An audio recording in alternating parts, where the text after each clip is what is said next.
This episode of Dueling Ogres is brought to you by Audible. Click the banner or link in the description below for a 30-day trial with a free audiobook.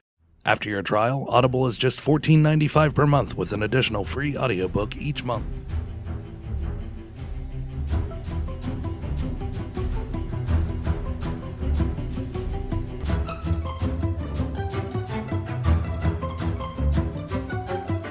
Prepare yourselves for a battle of epic proportions between two titans. Feast upon their voices and revel in their words. This is Dueling Ogres.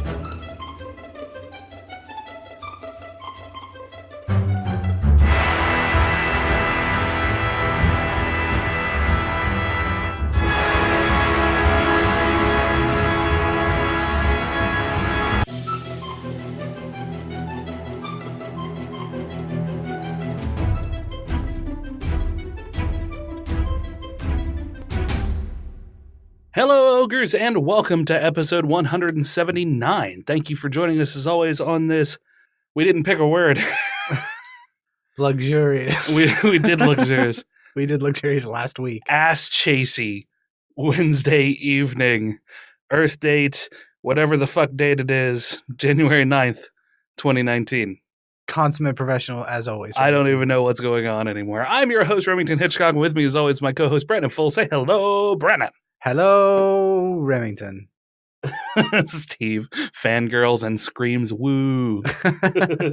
Woo. Woo, he says. How are you doing? I am sick. Yes. But I'm doing okay otherwise. So you have a stomach flu? I think so. A stomach flu or just a stomach bug? Just a stomach bug. So, did you eat anything that would cause you to be bleh, like puking and peeing out of your ass? I had 2 Hardee's chicken tenders yesterday. Okay. That's it? No, I mean, I ate other stuff too. Oh, okay. But that's what I kind of pinpointed it as, maybe. Oh, okay. But I still feel sick today. Wait, just 2? Yeah. Just 2, of the strippy guys? Mm-hmm. Oh, okay. Well, that's not very much. But I still, I could taste it for the rest of the day. Oh, well, maybe that is the problem then. But I don't know. I'm still not feeling great. Yeah. And like I said, on the way over here, I had a Cajun fish sandwich, which probably wasn't the best choice. You had a fried, spicy fish meal. Yes. You, sir, are a glutton for punishment. I know. I don't make good choices in life. I don't think anybody would deny that. Hang on a second. What was it that I was doing? Bringing the chat back up. That's right. So we can see it a little bit better because Brandon is blind and I'm not far from it. There we go. Steve, how is the volume? Is the volume okay on everything? I dickered with stuff. I'm always dickering. Why are you always dickering with because stuff? I gotta poke things. I gotta poke them and make them better. Or worse. Stuff works sometimes and then you worse. dicker with it. Yeah. Oh, stop it, you. Thanks, Steve. Wait, Tony, which one is gorgeous? It's you. Are you sure? Yeah. I mean, you're pretty cute. Well, yeah, I'm cute, but I wouldn't gorgeous. Kick you out of bed for eating crackers. I do eat a lot of crackers in bed. That's kind of my thing. If you want to be with me, you got to put up with eating crackers in bed. You got to be ready for the Ritz. Yeah.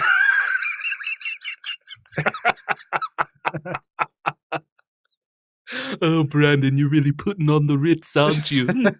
Ooh. Steve says you're both pretty, but I'm a whore. Fair enough. Glasses don't do it for me. Take notes, Slav.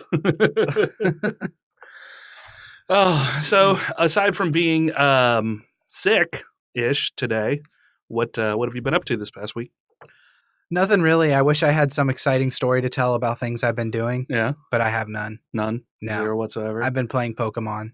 Yeah? Yeah, that's been my excitement. So, well, which Pokemon, though? Pokemon Crystal. Yeah. On the 3DS. Okay. This is from the Virtual Console. It's one of the earlier Pokemon games. Ah, I see. Gen 2. Okay. I had a game that I started, but I kind of got myself into a corner where all my Pokemon sucked. So I just deleted the game and started over. That's so I've fair. been playing from the beginning again. I kind of wanted to do that with Subnautica. Because I had... Damn it. That's a flashlight. That's not the sound. There we go. I'm flashing lighting as hard as I can. It's not turning it off. It's not turning off the sound. I just see a light going on and off constantly. So when I purchased Subnautica, I had bought it and I had the old rig. And I could play it on the old rig at like super low settings. But if I tried to stream it, the stream was like, no, sir. Nope. Can't handle that bullshit. Yeah, it was just too much. You're asking a lot of this old processor. So I put a kibosh on it and I put it down and I haven't gone back to it. I have a submarine. I have all sorts of things. But I'm only about a quarter of the way through the story itself. Mm-hmm. So I'm thinking very seriously about just starting over and wiping the slate clean and then going through the storyline on it. That's what you need to do. Yeah. Especially with a new computer, it's going to be so different. Yeah, I mean, I've booted it up on the new computer, and it's lovely, but I love how our chat is just belly button talk. Belly button talk. Manga Kid has an outie belly button, and Fat Tony has an innie belly button for obvious reasons. Oh. Because he's fat. So fat people have innies? Yeah, you never see a fat person with an outie. I don't know. In anime, there's always fat people with outie belly buttons. I know, that's weird, isn't it? They shouldn't have. It doesn't make sense. You get like, I've noticed the more I gained weight over the years, the deeper the crevice of my belly button became. To the point where I could get like one knuckle in there. Yeah. Just wait until you can get 2 fingers and a sausage in there. Then you got a snack for later. You just got to blow the fuzz off of it. Yeah. Yeah. It's like your secret tummy pocket. No. This is how we start off every episode, Jabek. With what? He said, "Man, you are really hurting for content today, aren't you? This is what you've devolved to." We haven't even started on the stories yet, man. Yeah. We'll get into them. But also, this is what we've devolved to. If in order to de-evolve to it, we would have had to have evolved into something better first. Yeah, that's true. We can't even get past 384 likes on Facebook. That's where we're stuck at. Yeah. Have you noticed that? We'll go up to 385 and then we'll drop back down to 384 again. Yeah. Yeah, it's weird. So everybody go over to Facebook right now and drop a like on the page if you haven't already. Because we need Facebook validation constantly. Specifically me. I need lots of validation all the time. Yes. Most definitely Brandon needs all of the validation forever. Facebook sucks. I mean, it does. I don't disagree with you. I deleted that after college. And, I mean, we have quite a few on Twitter. There's definitely more, I don't want to say more interaction. There's more discussion on Facebook than there is on Twitter. Yeah. Really. So, I mean, there's a lot of content that flows through both of them. I don't even know if Twitter's where it's at anymore. I don't know what people are using. Instagram is a weird one because people will use it. Yeah, that's true. 100% politics and bullshit on Facebook. Absolutely. That's definitely one of the reasons why I don't like it anymore either. But where do we reach the kids?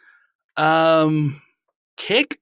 Isn't that a thing? K-I-K? Kick? Yeah. Doesn't all the kids do all the kids have wow. Doesn't all the kids use Kick? Ain't not all the kids not doing the kicks now? You did it. Yeah. Snapchat. We just have to be friends with everybody and Snapchat when we're doing things. And send them snaps of us naked. No. No. You're not supposed to do that kids. On Snapchat. Oh. Not to kids. Or anyone ever. Yeah.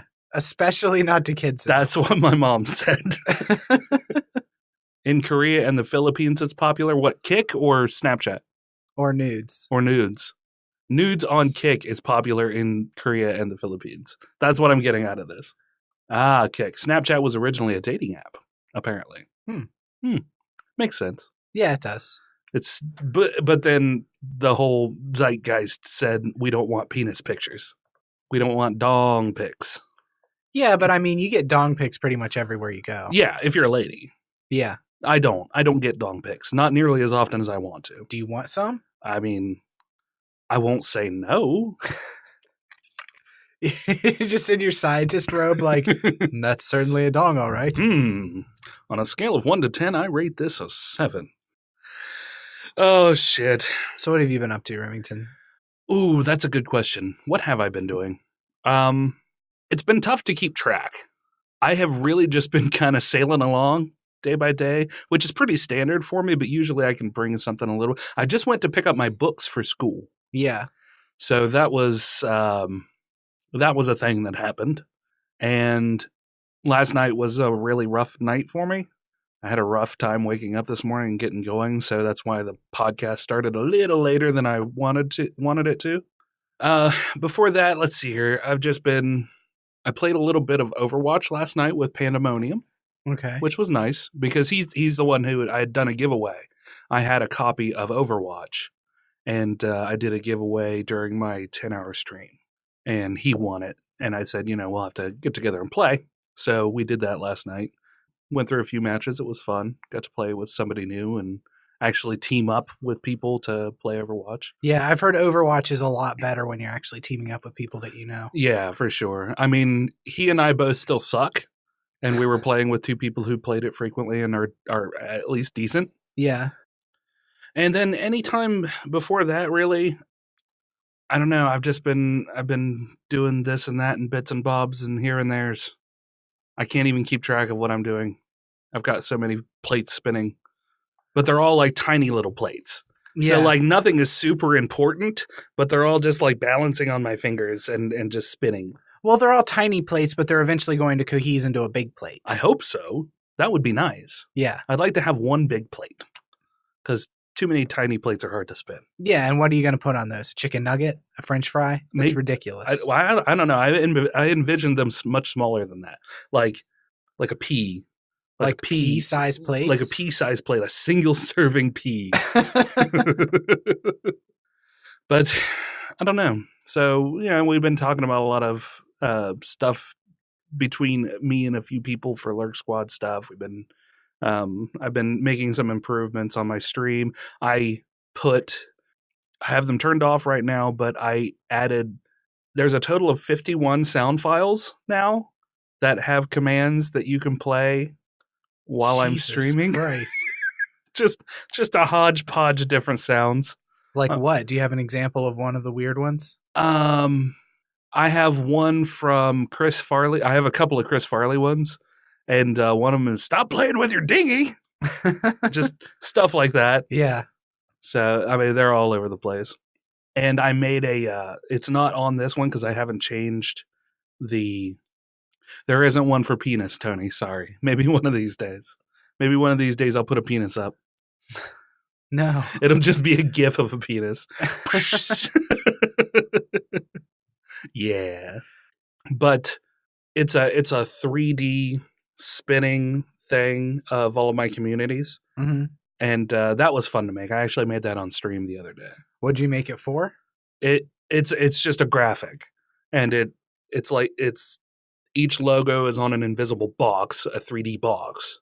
And the logo spins boop, boop, like that. Oh, okay. Okay. So it just rotates and then stops for a second for the listeners at home. But I'll get it up. I forgot to put it up on. I have two different scenes, one for when I'm streaming and one for when I'm podcasting. And I haven't moved that over yet. So yeah, I mean that's it. That's all I've been doing. Yeah, just banging stuff out for the communities and for the stream and podcast stuff as well. I got the podcast put out Saturday. I think it was Saturday. Friday. Yeah. I think yeah. I wanted to get it out Friday, but I was gonna check, but it's not that important. Yeah, it's whatever. It comes out when it comes out. I didn't see any news about Wolverine and Deadpool confirmed in the MCU, unless it's just breaking news. Oh, really? Well, he said that it was. That's what I like about this Inno Reader RSS feeder, is that I can just type in Deadpool and then pull up a bunch of stuff. Yeah, I'm not seeing anything recent about it. I'm seeing 2 weeks ago with Avengers Endgame getting a weird trailer with Deadpool, but I'm not seeing anything. Not seeing anything there. Okay, sounds good. He's going to find the post. He said he may have been trolled. Okay. So let's get into some stories, Brandon. All right. You want me to go first? Absolutely, I do. Do you like homosexuals, Remington? I mean, I'm cool with them. Well, this is a story for you then. Okay. What a fucking dumb lead-in. Do you like homosexuals? Nope, can't stand them. Well, this is a story for you. What am I supposed to say to that? Jesus, thank God I'm not a homophobe. There's a place in Berlin that's opening a show called Sex, Lives, and Video Games. It's the first exhibition of LGBTQ gaming history. Oh, cool. Mm-hmm. That's cool, yeah. Dr. Adrian Shaw, who co-curated the exhibition with Jan Schwarnenberg from the Schwulz Museum, and German gaming journalist Sarah Rudolph are the ones hosting it. Oh, that's cool. Apparently it's separated into multicolored rainbow rooms, and each room is something different as far as history goes. That's neat. Yeah. There's a game and then it includes that really caught my eye called Caper and the Castro. Okay. Which is one of, if not the first, explicitly queer game. Oh, okay. Huh. Programmed by C.M. Ralph in 1989, Caper and the Castro is likely the first LGBTQ game. It was distributed via BBS and is charityware, with the designer asking players to donate to the AIDS charity of their choice. Oh, that's really cool. Yeah. So it's been around since 1989? Yeah. Wow. That's fascinating. And here's a synopsis of the game. You are the world-famous lesbian private detective Tracker McDyke. Okay. Yeah. You're searching. Wait. It was built in 89. It was built in 89. I got to keep that in mind. When it was not almost a slant insult to call somebody a dyke, I guess. Well, I think you can still, if you're, I don't know enough to speak. We probably can't even say it anymore. No. Yeah, I'll just skim past that one. You're searching for a kidnapped drag queen, Tessie LaFemme. What you didn't count on was stumbling onto an even larger and more treacherous crime. Oh, fascinating. And the rooms are color-coded for different sections, as I mentioned, including indie games and the Blue Room, which shows discrimination and splashback from people online, including the Gamergate movement, via equal representation. Ah, I see. The wizard in the wardrobe has arrived. She said she might try to jump in. Well, she did. She did, and she made it. Hi. You forgot about the other 7,000 letters after LGBT. LGBTQIA plus. Yes. I think is where it's at now, I think right? you are correct. Yeah. I don't keep on top of it. Eventually, they're just going to have to switch to an acronym that makes sense. Yeah. Like one that's like more build all-encompassing. A word. Well, just like build a word, like NASA, you know. Just NASA, but for the queer community. Yeah. Or just call it Queer NASA. I'm cool with that, too. Queer NASA, and each one stands for something? Yeah, or not. It doesn't matter. I mean, once you've established that that's the organization name that you're going with, it doesn't really matter what the letters are. I feel like NASA might have a problem with it. They might. Because somebody's just chomping on their style. We could do Nessa then. Queer NASA? Yeah. Well, we could even drop the queer part, though. And just call it Nessa. Because that's not as inclusive. Yeah. Not everybody's a queer. Mm-hmm. Yeah. I feel like we're skirting this line, but we're not. Yeah. Because it's okay within the community when you're referring to the community to say the queer community. Yeah. But it also feels like since I was 10, I was told not to call people queer. Yeah. So it's a weird feeling. Yeah. I had no idea that there was this much history to the LGBT community. Oh, absolutely. With video games. Oh, with video games. In reference to video games, yeah. One of the other examples they give is Birdo from Super Mario Brothers. Are you familiar with Birdo? Uh-huh. Who is a boy who wants to be a girl. Described in like the 1980s. Because Birdo eggs? Yeah, Birdo is a boy. Yeah. But he wears a hair ribbon and wants to be a girl. So Birdo is technically a transsexual, I guess? Or just could be if he wants to be a girl. Yeah. Then yeah, that's right. I don't know. I can't, like I said, I don't keep track of it. That's not our job. That's Rain's job. So what do you think of this story? You have any opinions one way or the other? It's a cool story. It's nice to have a community event representing video games for the LGBT community. There was an indie game I played called... or another one. I think there are a few other ones out there, actually. It was called like Gay Lovers at the End of Time or Gay Lovers in the Apocalypse. Yeah.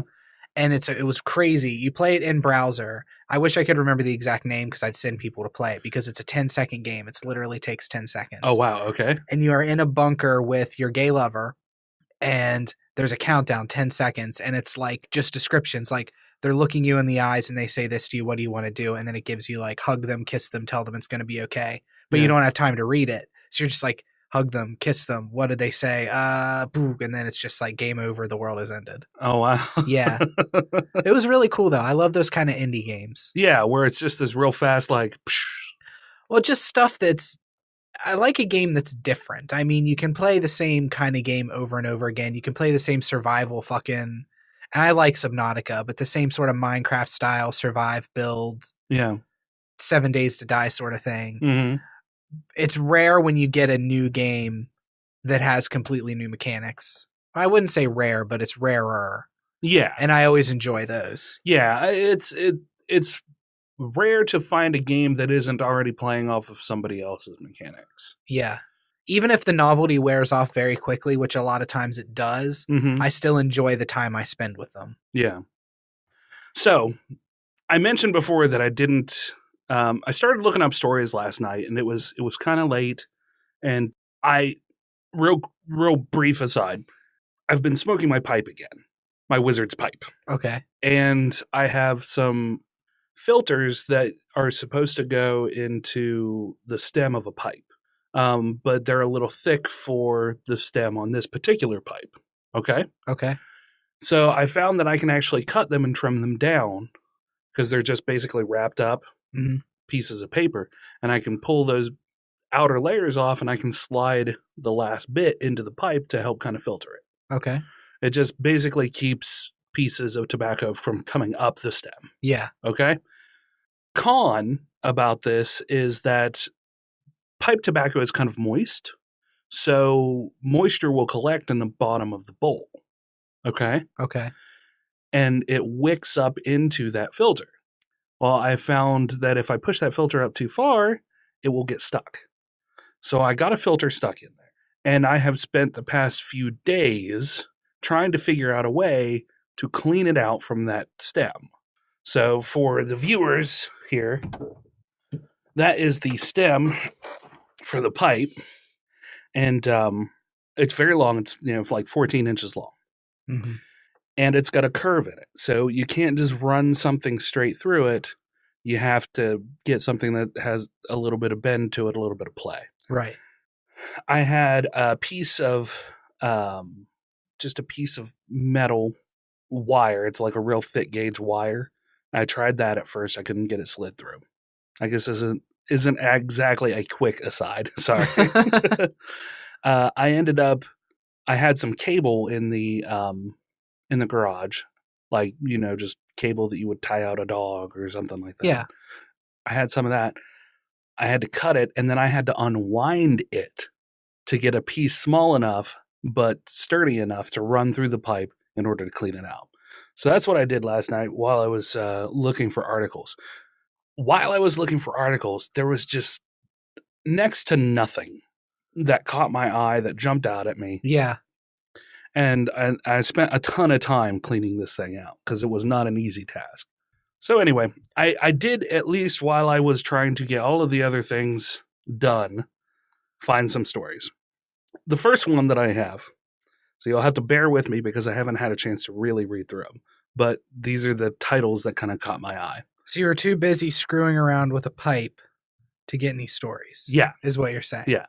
Well, I didn't see any. I didn't see anything else to do instead of finding a story. I didn't see any stories. Podcast. Shut up for a second. Let me defend myself, jerk. I didn't see any stories while I was cleaning that out that jumped out at me that I wanted to talk about. Okay, because you wasn't too busy. Looking. It wasn't until today that I found stories that I wanted to talk about. Okay. Jeez, making me the bad guy here. You do all the things. Do all the things and then find stories, Brandon. I have stories. You have stories. That's all you have to do. Listen, that was a little uncalled for. DC Comics plans to lock up Jesus in a new Second Coming series. So DC Comics and their rebrand Vertigo Comics imprint plans to lock up Jesus in their new series Second Coming by writer Mark Russell and artist Richard Pace. Mark Russell described his plans for the upcoming series in an interview with Bleeding Cool, where he notes God has locked up Jesus. An all-powerful superhero named Sunman has to share a 2-bedroom apartment with Jesus Christ. The conceit is that God was so upset with Jesus' performance the first time he came to Earth, since he was arrested so soon and crucified shortly after, that he has kept him locked up since then.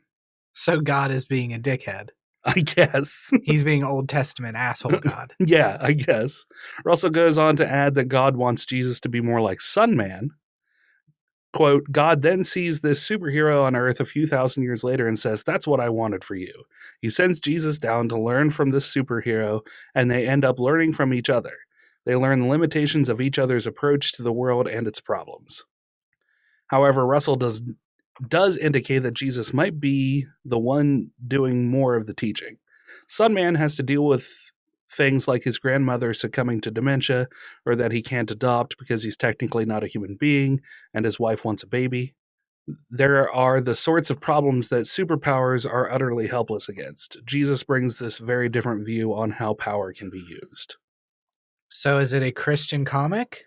I don't think so. I think it's just an exploration of the trials and tribulations of being a superhero, but through the eyes of Jesus Christ? Jesus as your roommate. Yeah.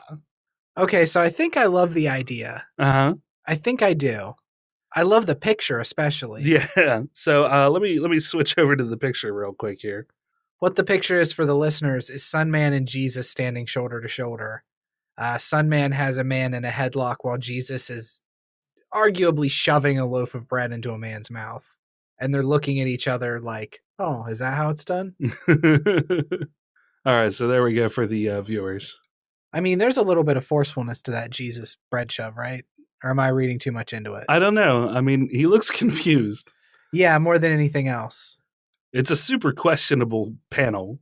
Like, there are a lot of questions to be answered from this panel with no context other than Sunman standing next to Jesus. I especially like this picture out of context. Yeah. If you didn't know what the story was, to just wonder. I mean, would you assume by that drawing that that's Jesus? Or would you just 100%. Say that it looks like a guy with dark hair and... No, I would assume by that drawing that's Jesus. Do you have a problem with Jesus still being white in this? He looks more Arabic. Do you think so? I would say so, yeah. He's definitely got kind of a more olive-y skin. Yeah. Yeah. But that could just be a good tan, you know? He's living in an apartment, though, probably in a city. Where's he getting a tan? That's true. Sunman, isn't that just a new version of the fourth Superman movie's Nuclear Man? I don't know. Could be. We are woefully out of touch with comics. So. Have you seen the Superman movies? Like the original ones? You've never seen any of the original Superman No, I have. movies? I've seen the first one and the second one, but I can't tell you the last one or the last time that I'd seen them. Because the first one was just... You're talking about the ones from the 80s? Yeah, with Keanu Reeves. No. What is it? Oh my God. Why am I brain farting on his name? The actor who played Superman. Really? You don't know? I don't remember. Oh. I've actually never seen the movies. So wait a minute. Wait just a doggone minute. You come at me? What? You haven't seen the movies? You've never seen them? I have. Yeah, but you're more a Superman fan. Well, I don't know if I'd go that far. But, man, that's going to drive me nuts. Christopher something? Christopher Reeves. Thank you. Yes. For some reason, I was thinking George Reeves, but George Reeves was like the very first Superman, wasn't he? I don't know. The 1940s when Superman was kind of fat? I don't know. Okay. 100% don't know on that one. Yeah. But I've already forgotten his name. Christopher Reeves? Yeah, Christopher Reeves. The first one with Christopher Reeves and the second one with Christopher Reeves, and I think that one was the one that had Zod and the other guys in it. I think. Okay. I think that was the second movie. That might have been the first one as well. I might have only seen the first one then. Either way, it's probably been 20 years since I've seen anything more than a snippet from them. So... Are they worth watching from what you remember? I would say yes. if nothing else, just to look at the cinema of the time. Mm-hmm. I mean, the movies themselves were good, but it was definitely shot in a different way than what we are used to now. Yeah. So there's that. They were 80s or 70s? They were 80s, right? I think it was early 80s. It might have been 79 for the first movie. Okay. But I think it was 82. I could be wrong. I feel like I wasn't born for the first one. I don't know. We can ask Google. Do you think there will be any splashback from this Jesus living with Sunman thing? I guess it depends on how they actually treat the subject matter. You know, if Jesus isn't doing anything that's inherently un-Jesus-like, yeah, you know, I mean, the portrayal of God is just being like punishing his child and then sending him to someone else for an example lesson is a little weird for a choice for God, but well, and Jesus didn't get arrested till he was 33. That's a pretty good run. Yeah, especially around that time when people probably lived to like 50. Yeah, if that. Yeah. So I don't know. Oh, in the Discord, Nidalost put Sunman for our viewing pleasure. I mean, there are a lot of differences between that and the picture listed. I think that's Nuclear Man. Yeah. Sunman, and he was drawing a parallel between Sunman and Nuclear Man. Yeah. Have you ever had any interest of going to Disney World, Remington, or Disneyland? I've always wanted to at least experience it, yeah. Yeah, same here. My daughter has been multiple times with her mom's side of the family, and she's really enjoyed it. So I don't have that. I don't have that hanging over my head of like, man, my daughter's never gone to Disney World. I'm really a failure. I need to take her. Yeah. Which in its own right is fucked up, isn't it? That Disney has got to that point where they can make you say like, if you haven't taken your kids to Disney World yet, what are you doing as a parent? Like there's just that stigma now that every kid gets to go to Disney World at some point. At least I don't have to take my pets. Yeah, exactly. That's all I have to say. But I'd love to see the Harry Potter world, which is, I think, in Universal Studios, not Disney. I could be wrong, but yes. Or maybe it spans both parks. No, Universal and Disney. They're headbutts. Oh, really? Oh, yeah. Okay. They don't really work together. It's two completely different companies, of course. So. And then there's also Star Wars Galaxy's Edge, which is opening this summer, which is the Star Wars theme park. Yeah. So Disneyland and Disney World hiked prices up 25% for their tickets. 25%? Mm-hmm. That's what were the old price? Do you have that right there in front of you? I have the old prices. The cheapest price for the ticket now is $104. Okay, so for a 1-day pass, and that's like slowest time of the year where you get the ticket. So they raised it by 25% from just 1-day pass. Is that what you're trying to They raised up to 25%. Up to 25%. So probably on the 1-day pass, it probably was. That's probably the most expensive one if one person got a 1-day pass. I think the 1-day pass was originally like $92 because I did see a breakdown of all of the passes and how much they raised prices, but it looked really boring. So I didn't write it down or take a screenshot of it. That's fair. But you knew I was going to ask. I want numbers, Brandon. Yeah. I need the saucy numbers. You need the sauce. I need them in my face holes. Ew. Yeah, it's weird. I'm going to take it there. Just want to eat them like SpaghettiOs. Noms. So what do you think about this price hike? Do you think it's just the nature of, things continuing to get more expensive? Or do you think it's a necessity considering the fact that, when you go to those theme parks, I mean, drinks are like, you get 20 ounces of drink for $5 and you're paying out the nose for, a meal that's like the size of your fist. Yeah, everything is so fucking expensive there. Yeah. Apparently Disney raises their prices every year, but this is one of the highest price hikes they've had in a while. Oh, wow. But they're also showing record numbers. Ah, I see. So from what I read, analysts are saying that this isn't going to affect Disney sales at all. Yeah. I don't imagine. I mean, even at that kind of a price hike, people are still going to go. I don't think it'll be prohibitive. And for anybody that it is prohibitive for, they'll make up for by just having the sales in general. Yeah. Or having the price hike. Well, and you have the Star Wars Edge of the Galaxy coming out too, which looks amazing. Yeah. I was reading a description of one of the things that they have there, and you get to ride in the Millennium Falcon, and different people are on different stations. So you're going through this ride, and I assume it's just like TV surrounding you, and maybe it's on rockers, so it shakes and whatever. Yeah, sure. But you have like people on guns and people on engines, and you interact with the ride. You're sitting in the engine section, so you got to keep hitting these buttons, and like, okay, you got to press this button now. It sounds awesome. It sounds super interactive and amazing. Yeah, I haven't done one of those like super interactive games in a long while where you have to go somewhere and do something like that. Because occasionally you can find something like that in an arcade. Of course, arcades are nearly a thing of the past, at least in this area. Yeah. Yeah, you have to go to a moderately bigger city than what we have to find a good arcade that has that kind of thing. Mm. But those were I always enjoyed those the most, where it just felt like you were in a cockpit doing something like that. Did you ever go on any of those trips through school where you would do the moon missions? The moon missions? Yeah, I went through Trek, so I don't know if you went through regular schools. No, I was a dumb kid. I went through the special. Yeah. Not to brag, but but I'm super and gifted. That's what they call it. Gifted, yeah. Yeah. No, it was like a museum, but they had a room that was like a fake lunar area. Uh-huh. And then in the middle of that was a lunar lander. And you got to go inside in like teams of 5 or 6, and each of you had your own thing to do. Mm-hmm. So and it was built to the specifications of a lunar lander. So I remember I was kind of bummed because I didn't get to be on engines or anything. Yeah. I really wanted to be the one to put on the spacesuit and walk outside, because you got put on the spacesuit, you walked outside, you collected materials. I was the one who got to put my hands through those gloves and work in like a clean room and manipulate and clean off rocks and stuff. Yeah. But yeah, it was super awesome.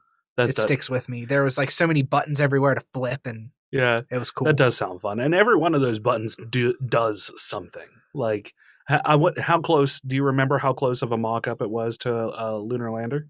I'm not 100% sure. Gotcha. I remember it was like pill-shaped, so it wasn't exactly the lunar lander. You didn't have to like climb up steps. There was a door to get into it. Yeah. So I guess when I say it was built to specifications, I might have pulled that out of my ass. Right. It felt like it was built to specifications as a kid. Yeah. But it was also built, I think, more for children. Yeah. So they probably shrunk it down. I had a bad habit after 3rd grade of not doing homework and stuff. Mm-hmm. So despite being incredibly brilliant. Yeah. Uh-huh. Yeah. No, yeah. In spite Uh-huh. In spite of being incredibly brilliant, my grades reflected the fact that I didn't like to do homework and I was lazy. Yeah. So I got straight A's up until 8th grade, I think, and then I started to just not care about school. Yeah. I blame Mrs. Law. Mrs. Law? Yep. You hear that, you bitch? You horrible monster. What did Mrs. Law do? What was her deal? At the time, she was a very grumpy woman. Mm. She mellowed years gone by, apparently, where she was a favorite teacher of a few people who had came after me. Oh, okay. But when I was going there, I don't know what was going on in her life, but she just, for some reason, did not like the cut of my jib. And probably your brilliance she hated. Maybe. I was constantly correcting her on everything. Excuse me, Mrs. Law. Actually, I do believe that you have that incorrect. I did a lot of that. So this is the story that the manga kid in chat was talking about. This comes from Lad Bible, which I've never heard of. But that doesn't mean anything. There's a lot of these I haven't heard of. It's an exciting time for superhero fans, and it looks like things are only going to get better. After much speculation, it seems that mutants from the X-Men movies, currently owned by Fox, will be entering the Marvel Cinematic Universe, home to the Avengers, Guardians of the Galaxy, and more. On the red carpet at the Golden Globes, Marvel Studios president Kevin Feige said he was excited to have access to all of the characters following the upcoming merger of Fox and Disney. In an interview with MTV News, he said, "The truth is, I'm excited for all of them. I'm excited, and it's not just the marquee names, you know. There are hundreds of names on those documents, on those agreements. And the fact that Marvel is as close as we may ever get to now having access to all of the characters is something I've been dreaming about for my almost 20 years at Marvel, and it's very exciting. The deal means the likes of Deadpool, Wolverine, Professor X, Magneto, the X-Men, and even the Fantastic Four will most likely be making their way to the MCU. Rumors have been circulating that Disney's acquisition of 21st Century Fox and its film and television arms will finalize this month, meaning it may not be too long until we see mutants roaming around with the likes of the Avengers. Which, that being said, Wolverine, in some instances, is part of the Avengers. Yeah. Yeah. So everybody's been part of the Avengers at some yeah, point. because they have a cycling crew. Yeah. Well, okay, much of how this will look depends on the outcome of the much-anticipated Avengers Endgame, something Feige managed to sneakily allude to at the Globes.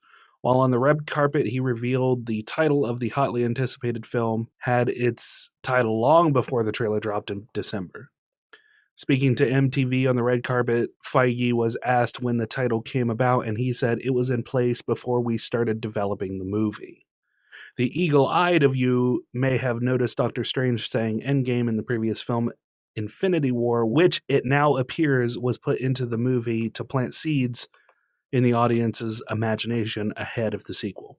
Man, I've got so many movies I'm going to have to see in the next coming months. Yeah. Got Captain Marvel, which I'd really like to see, although realistically I probably won't see it in theaters. Oh, really? Mm. I would like to see that one in theaters. It looks good. Avengers, definitely I want to see. Yeah, absolutely. That one we have to see in theaters. That one we've got to see early, too, because it's going to be hard to avoid spoilers for it. Yeah, absolutely. We'll have to prioritize. We need to make ourselves a calendar of things. Yeah. The way we can say, okay, we have these things scheduled out. That way we can actually talk about them. And do the due diligence of nerds everywhere. Yeah, I feel like we'd be a better podcast if we actually saw these movies. Yeah. Instead of just talking about like, yeah, this movie's coming out. It sounds cool. Yeah. We'll never see it. It's going to be a good stuff. Yeah.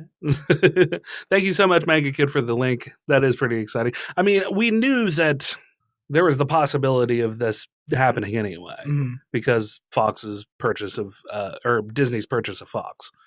The characters, of course, we've already seen Sony give up certain rights for Spider-Man. Yeah. So MCU can use him. I guess the question is, excuse me, what other superheroes are owned by different companies that we would potentially want to see in the MCU? I want to see just the idea of mutants introduced into the MCU. Yeah. Mm-hmm. You don't really care like what kind of mutants they come up with. Like say Sony owns a few names that are mutants. Yeah. So they have the right to use the term mutant because they have these mutants that are already established as mutants in the Marvel universe. Fox, I think, has the right to mutants. Yeah. I think so. Because Fox was the one who put out the X-Men movies, right? Well, yeah, and I think you're right on that, but when they got the rights to X-Men, they got the rights to exclusively use the term mutant. Okay. That's why you don't hear a mutant used. Like Scarlet Witch, I'm like 90% sure that she's actually a mutant. Oh, yeah. But they can't say she's a mutant. She's just a magician. I got you. In the Avengers movies. Which kind of works out because her power is magic-y. Yeah. Quicksilver was a mutant. Yes. He was Magneto's son. Yes. Is Scarlet Witch his daughter? Or did they just pal around together?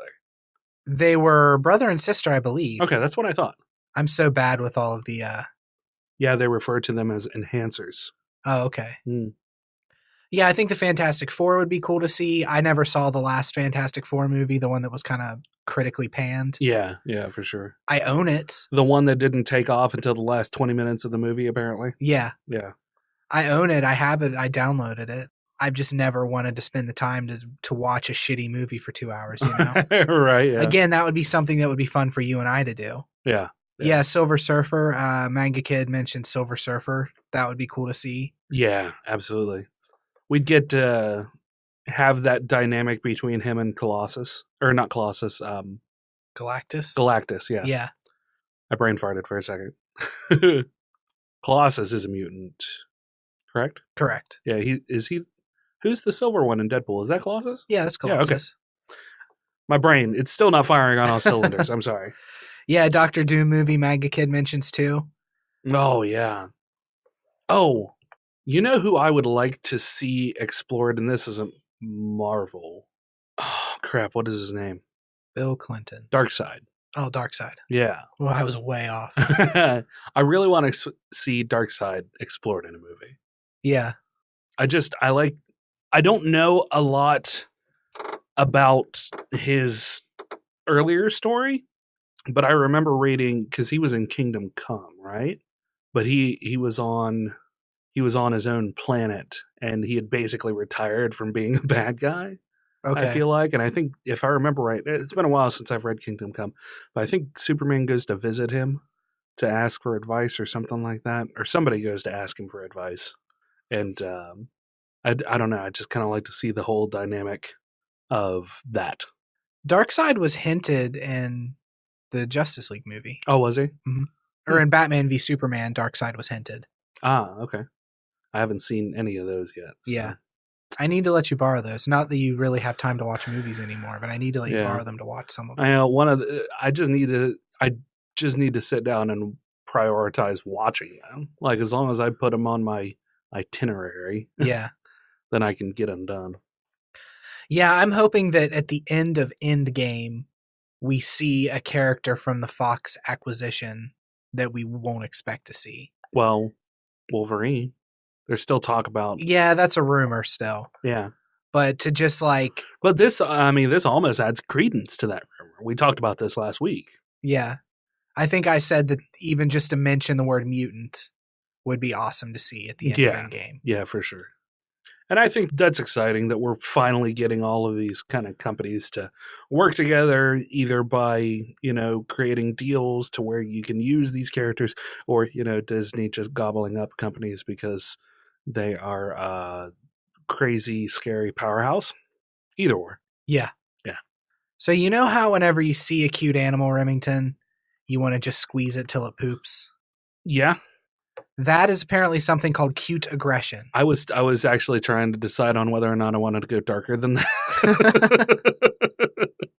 I've heard of cute aggression before. Yeah. Well, Catherine Stavropoulos, a licensed clinical psychologist, and Laura Alba, a UC Riverside doctoral student, explored why people experience cute aggression urges and how they impact different parts of the brain. Okay. The UC Riverside team published their findings in the Frontiers in Behavioral Neuroscience journal on December 4th. The study showed that cute aggression affects the pleasure receptors of our brain, giving us a dose of rewards when we see cute animals or enhanced cute babies. So for this test, they showed us pictures of cute animals and then not cute animals, and then regular babies, and then babies they enhanced to have like bigger eyes and bigger foreheads to make them more cute in our eyes. Okay. And they hooked, I keep saying us, but the people that they tested, they hooked them up to diodes and everything to test their brain function, and saw that it was sending out pleasure. It was hitting those pleasure receptors when we saw cute stuff. So how does that tie into being aggressively cute? Cute aggression is where you see something and you want to just squeeze it, like, ah. Oh, just like that excitement of it. That excitement like when is physically hitting our pleasure receptors. Gotcha. Okay. So when a dog sees a toy that it wants so bad that it finally gets a hold of it and it shakes it apart, I imagine that's hitting the same pleasure centers of the dog's brain. Thank you, Mumfrey, for the 500 biddies. That's a whole $5. Really? It is. Nice. Very much appreciated. The Schmo says that she wants to squeeze all of the cats because they are so cute. That's called cute aggression. It is. And it hits your pleasure receptors. Yep. And it also hits the poor kitty's pain centers. Yeah. So watch how you squeeze. Don't squeeze them until they poop. I had a cat I ran into yesterday at my house. Yeah, I saw that you posted that on Facebook. It was so sad, though, because it was like the most skeletal, gaunt cat I've ever seen in my entire life. Yeah.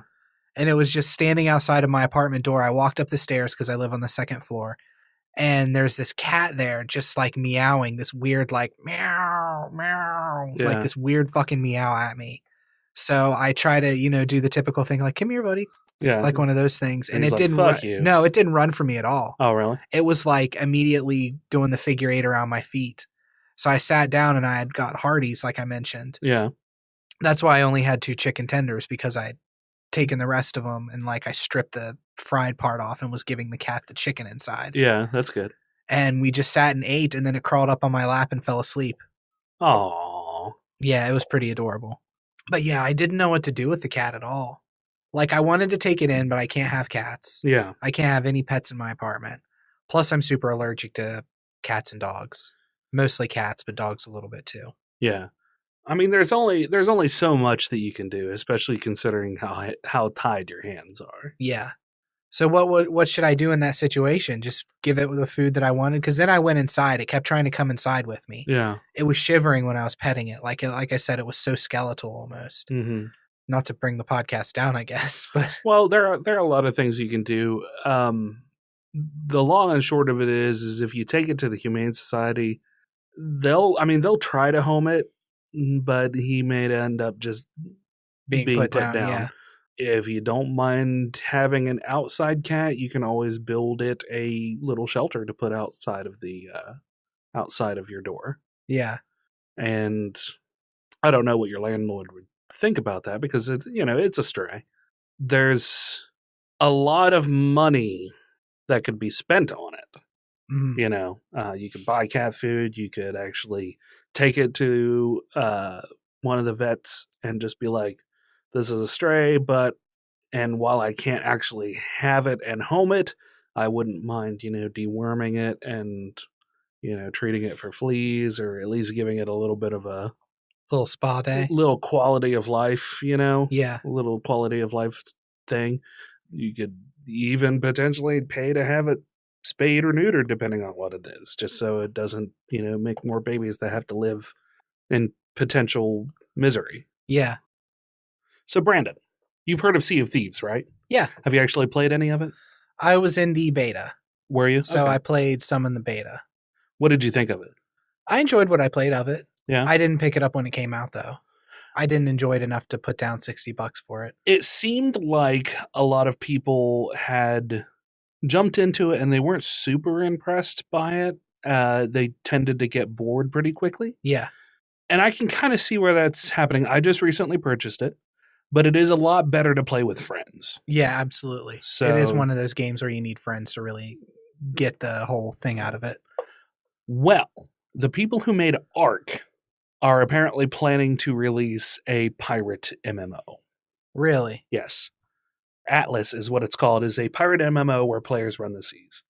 Being created by Studio Wildcard, who were the people who made Ark Survival Evolved. It plops 40,000 players into the same fantasy world where they compete to govern territory and fire at any ships on sea. So this is from rockpaperscissorshotgun.com. Okay. It was written by Matt Cox, who is the staff writer over there.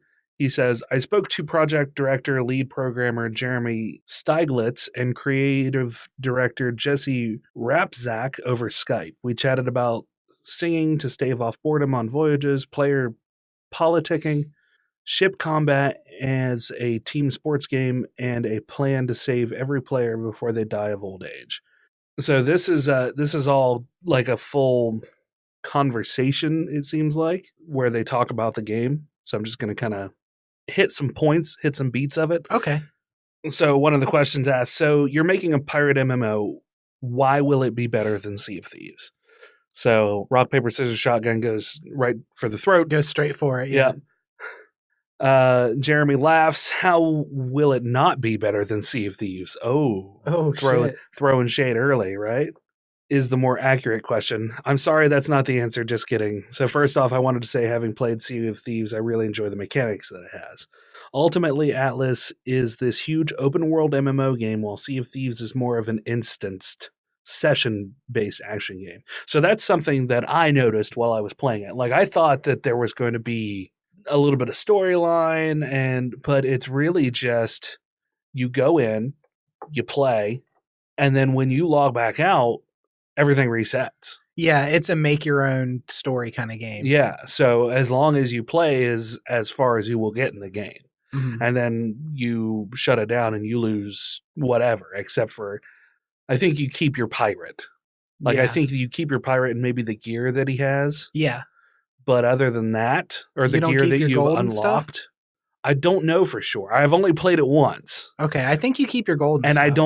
I didn't actually complete any missions. I was just kind of learning the game and just throwing around and bebopping. Yeah, as it were. Yes. You know me so well. But, I was kind of hoping for at least a little bit of storyline. I didn't know what to expect, I guess.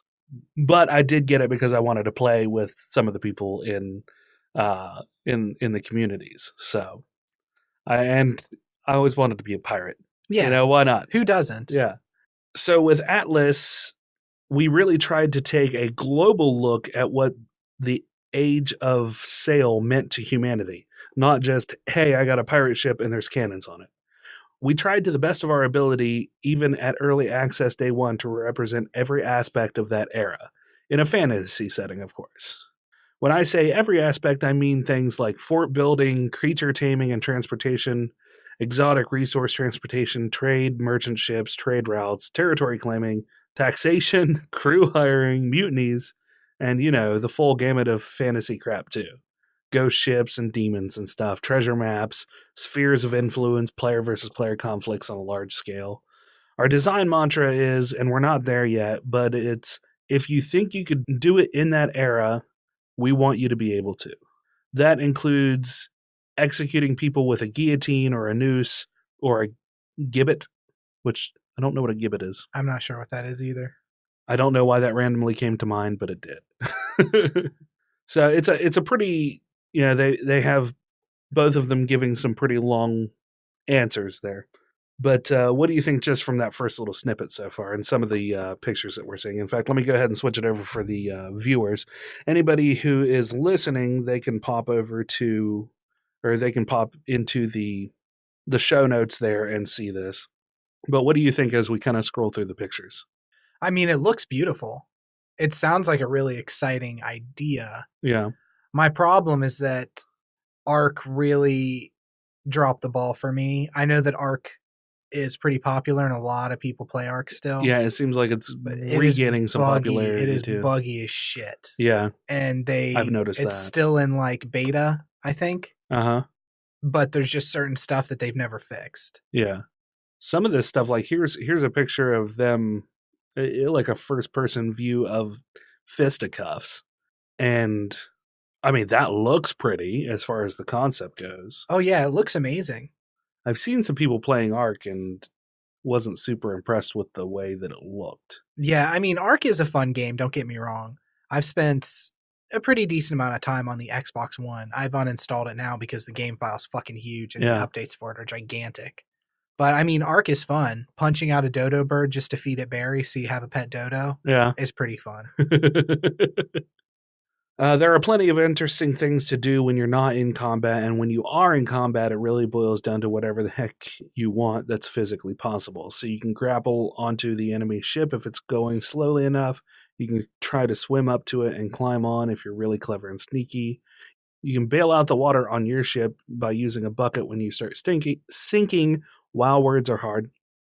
You can put out fires using the bucket. You can take control of any one cannon yourself, or you can be the captain and fire all the guns. It sounds pretty ambitious. Yeah, it does. He even talks about mutinies, which in Sea of Thieves, you can vote to mutiny. Yeah.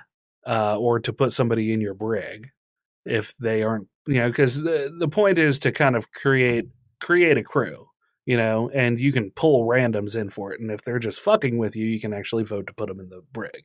Yeah. Apparently they're going to have a mutiny system here as well. Mutinies sound exciting. How do they work? They're pretty basic right now, actually. If the crew hasn't been paid for long enough, first they stop following your orders, and they tell you with a HUD message, I need to be paid this much money, and here's how long you have to pay me before I mutiny. So that's their current concept. Okay. I think in real life, they probably don't telegraph their intentions so obviously, but we felt we really needed to make it clear to the player. Mutinying crew will start attacking you, and non-mutinying crew, though a lot of the time, because the way payment cycles work, multiple crew members will mutiny at the same time. You tend to see intra-crew battles. In practice, it's just pandemonium. You don't want it to happen.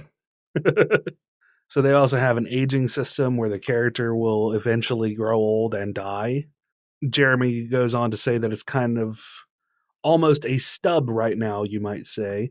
There is real-time aging. You do start out at age 20, and you go up to age 100.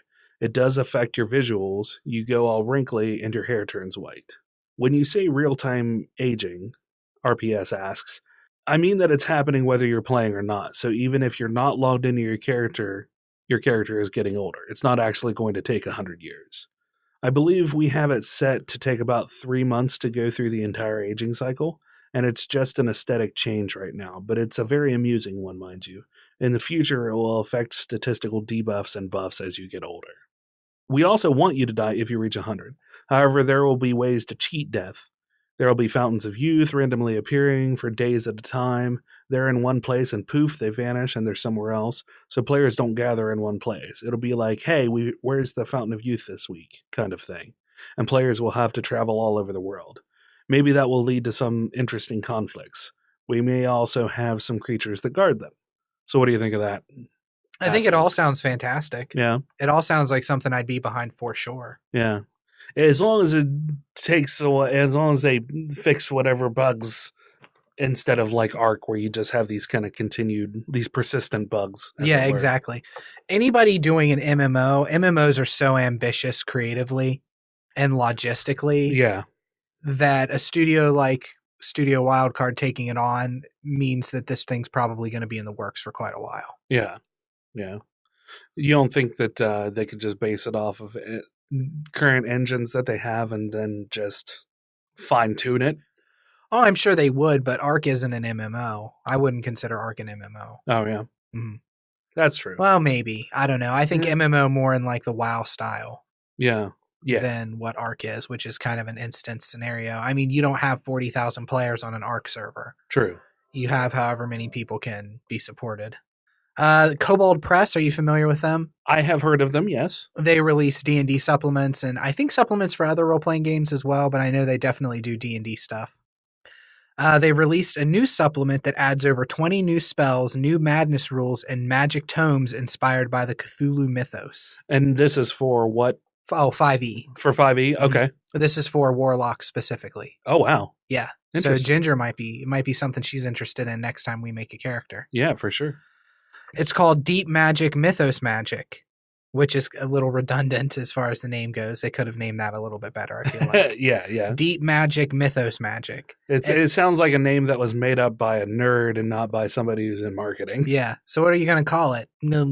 Deep Magic Mythos Magic. No, there's a lot of mythos and magic involved, and it's very deep, so let's call it Deep Magic Mythos Magic. It adds over I love how we are, not to cut you off, I love how we're pretty good nerds, but we still revert to that if we're going to make fun of nerds, that's the nerd that we make fun of. That's straight up Conan O'Brien style. Yeah, that was straight up too. Yeah, that was straight up Conan nerd. It adds over 20 new void magic spells with effects and abilities pulled straight from the Cthulhu mythos. When you learn new void magic, make a saving throw or risk accumulating void taint. Void taint? Void taint. So whenever you learn new spells... Like, I know what they mean. Yeah. But void taint. The taint of the void. Remington, grow up. Come on. I love the void taint. Oh, that's good. So anytime you learn a new spell, you have to make a saving throw or you accumulate void taint. Yeah. And then... What happens when you get enough void taint? Whenever a character accumulates too much void taint... What happens when you're licking enough of the void taint? Whenever you lick too much void taint, you either gain a form of indefinite madness... Okay. ...or suffer from some sort of flesh warp. Ooh. So you get all like monstery looking. Yeah, I was going to say, do they expound upon that or... Not in the article I read. I see. That's but cool. I haven't checked out the book. Yeah. Humphrey also said that Schwalbe Entertainment released a 5e supplement of spells and magic as well. Spells and magic is one of those things that you always found extra supplements for. Yeah, you can never get enough of. There's only so many like weapons that you can make, it seems like. Yeah. And don't get me wrong, there are just a metric ton of weapons out there for role-playing games. Like I remember when Oriental Adventures came out for 3.5 or 3.0 actually. There was all sorts of just new takes on different weapons, but like the clubs that they had were more more boxy and had a bunch of studs and stuff all Yeah. over them, and they had different, Asian-inspired names, that sort of thing. But they all still, there's only so much I feel like you can do with weapons, and maybe this is why I'm not a creator. Because when it comes down to it, you can design the coolest weapon in the world, but then it's just like, it does a D8 plus your strength modifier of damage. And then whatever bullshit magic that you tie to it. Yeah. So magic is where the creativity comes in, I feel like. Yeah, well, especially in 5e where you have warlocks also. Yeah. And you have that whole making a pact with another worldly power. Yeah. Which I think is cool. Yeah, absolutely. So do you think you're going to pick up any of that stuff? Probably not. Yeah. They're just, D&D books are so fucking expensive. Yeah. That's my problem with them. It's like, I have a hard time dropping $30 on a book.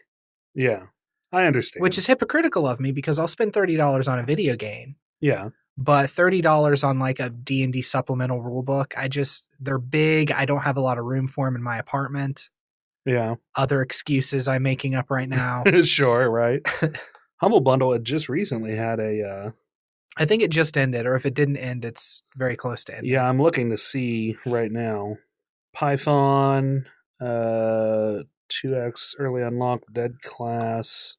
Yeah, I think it's over now. I did pick up the $1 bundle though.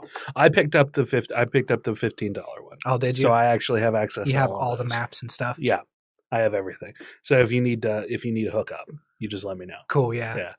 And I stole that printer when they closed our store, so it's black and white, but I can still just it's a toner printer.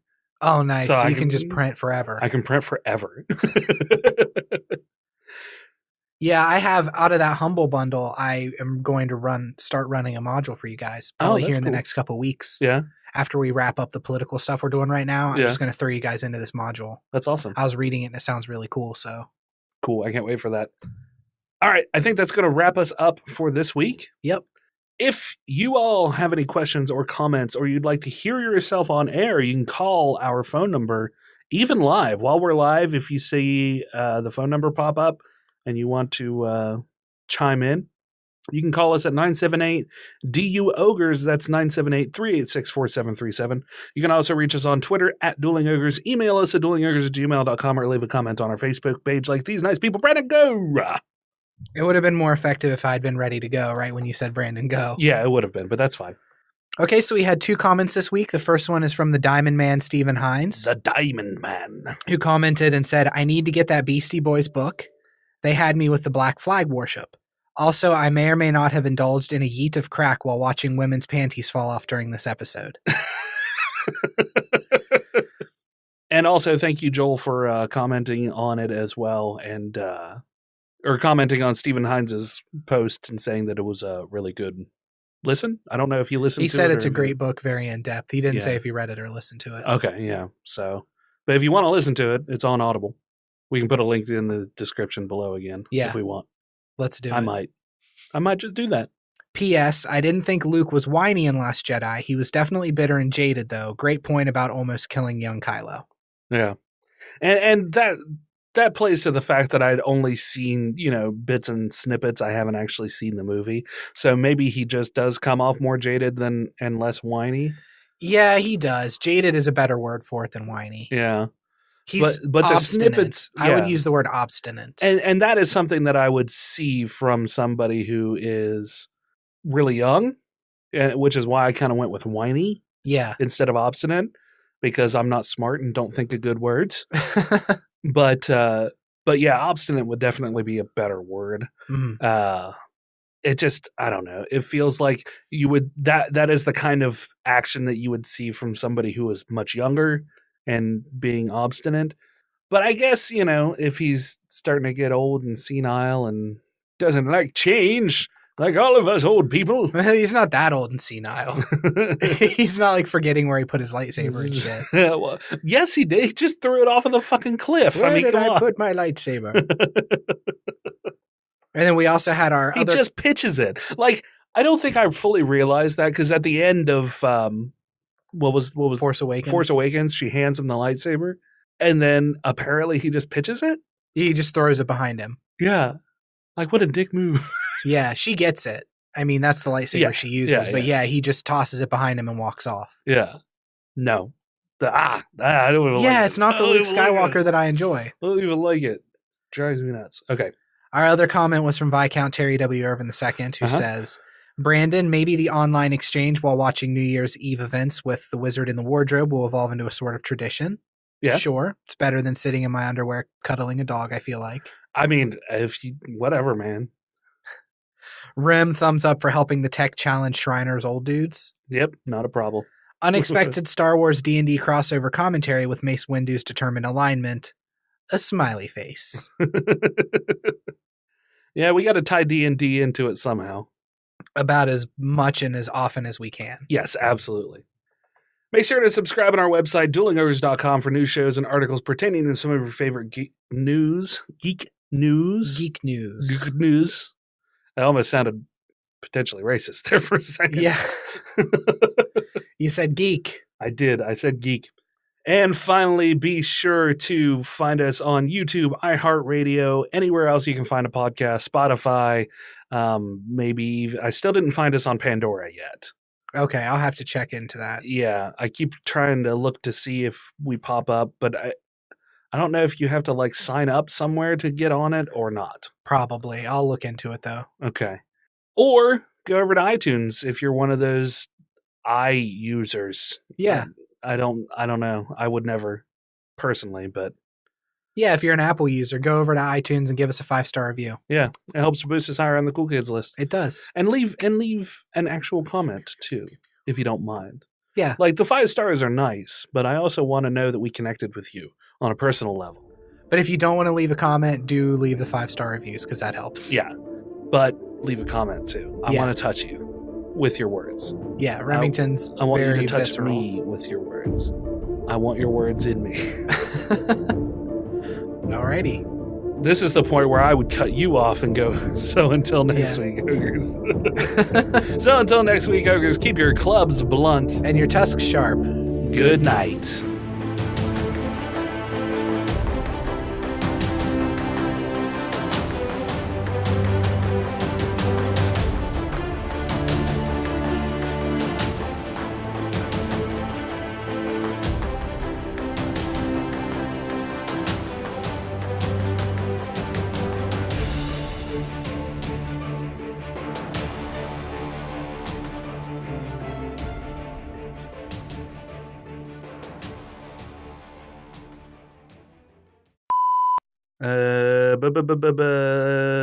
Did it share all the shit out to Twitter? Why does IFTTT suck? That's what I want to know. That's what I want to know. Should I turn the Arby's logo away from the camera so it doesn't look like they're sponsors? No. Arby's is a sponsor. You didn't know that? No, I wasn't aware. I'll turn it right towards the camera. January 7th. Why don't you do your thing? Oh, you dick. Why?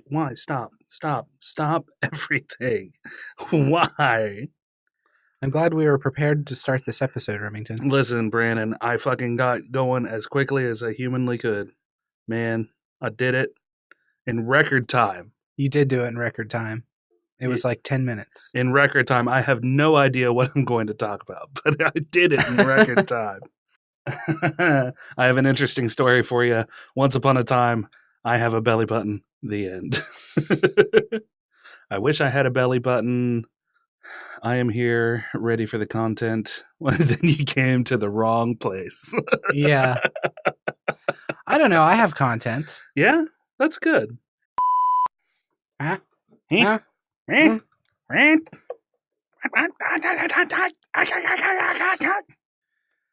I called off this morning. Told my boss I had like a stomach bug or something. Yeah. Then he messaged back and was like, that's fine. We're dead because of the snow. Go ahead and take tomorrow off too, just to be safe. So I'm like, well, that's cool, I guess. How are you feeling now? Not great. Yeah. Tired, kind of blah. Yeah. Stomach's not feeling super great. I feel you. I had a fish sandwich on the way over here. A Cajun fish sandwich. It's like you'd think you'd eat a little easier, but nah. No, I'll have a greasy fish sandwich. Oh, God. Steve, don't you dare send me dong pics. Then all of the girls will be all over me wanting to know what your peen looks like. No, Manga, we have not had the chance to go watch Aquaman or Spider-Man. We were hoping that maybe we could go like Saturday or something, but we didn't. Yeah. So I don't even think we mentioned it again after the podcast. No, probably not. You'll find that we do that a lot. What have I not been doing, Tony? You mean the thing that I sent you, but then realized that I didn't actually send you the right way? So, I mean, it was done, technically, just not in the fashion that you needed it. Drink my drink at you, fool. Vape my vape at you, fool. Well, he said he sent me the link on... Dance for them. Dance for them, Brandon.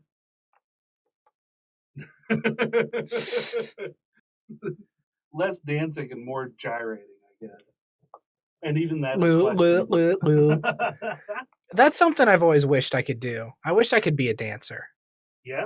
Yeah, I wish I could dance. Like, dance well. I mean, all you have to do is take classes. You just got to get your body to the point where it moves. I feel like I don't...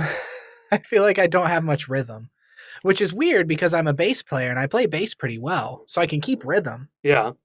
You just got to figure out how to translate that to the rest of your body. That's not it. But if you keep practicing... Manga Kid, I'm not seeing that link. I don't know if I'm dumb, which is possible. In fact, it's likely. Fucking so weird. What? I bet there is a nice middle ground between Brandon's loose jeans and Remington's moose knuckle style. That's Mumfrey. How's he know I have loose jeans on? You can see them. I forgot my moose knuckle style. I forgot my belt today. My balls. So my jeans are especially loose too. Yeah. I feel like he's just looking at my balls. I'll just focus in. Well, it's hard not to. Yeah. They're right there. Yeah. They're just moose knuckles. Hey, at least I'm not wearing pants that have a hole in the crotch. That's true. You can at least say that. I've grown as a person. I sew up my holes now. I need to take a pee. Okay. Do you need to do anything? Take a quick break? Yeah, we can take a quick break. We're going to take a quick break, guys. I'll switch over to the break scene, and we will be back here in about 5 minutes or so. Mumfrey, thank you for the sub. Ooh, with Twitch Prime. Yes, that Twitch Prime sub. I loves it. Which I still need to do since I have Amazon Prime. Yeah. I haven't subbed to our own channel yet. You are a monster, sir. Yeah, I am. I can't because it's tied to Dueling Ogres. Mm. So I have to give my sub somewhere else, unfortunately. If I had it tied to don't let you down. We won't, man. We won't. We love you. Want to make our daddy proud. Can we call you daddy? Is that okay? Can we call Mumfrey daddy? I mean, we can. Whether we should is an entirely different thing. Is it okay if we call you daddy? Brandon won't. I can tell how weird it is to him. Yeah, no. I can tell in his eyes about the right age. I don't know. I don't remember exactly how old you are. I didn't think you were too much older. I knew you were older than us, but not that much older. You just had to make it weird. He says, all my children must suckle from my breast from time to time. Yep. That's fair. Yeah, that's fair. Tell the nice people bye, Brandon. Bye, nice people.